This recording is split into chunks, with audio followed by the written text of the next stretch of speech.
Fertilization is the beginning of a human development. Fertilization is normally occur within several hours of evolution, when a male sperm combines with a female eggs inside a female uterine tube. Within a week of conception, your fertilized egg, known as a blastocyst, will make its way to the uterus. The egg is about the size of pencil. In days, the cell and eggs arrange themselves into groupings.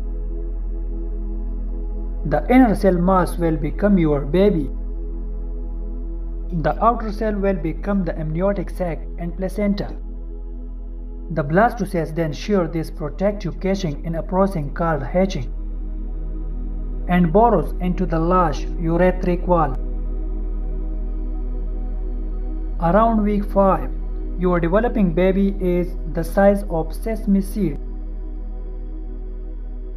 The cells that once formed the blastocyst enter the cell mass, begin organizing and arranging, giving a shape to the young embryo and forming primitive organs. Your baby's brain and spinal cord are visible through their translucent skin.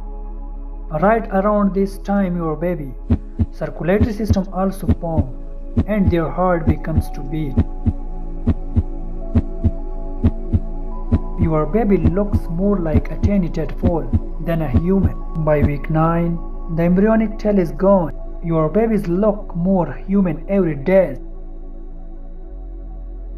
with a protruding limbs and finger, a defined nose, mouth and eyes, tiny earlobes. Your new resident is about the size of grape and weight of a fraction of an ounce. It's hard to believe how rapidly one cell evolves in such a short of time and did the unmistakable body of a baby.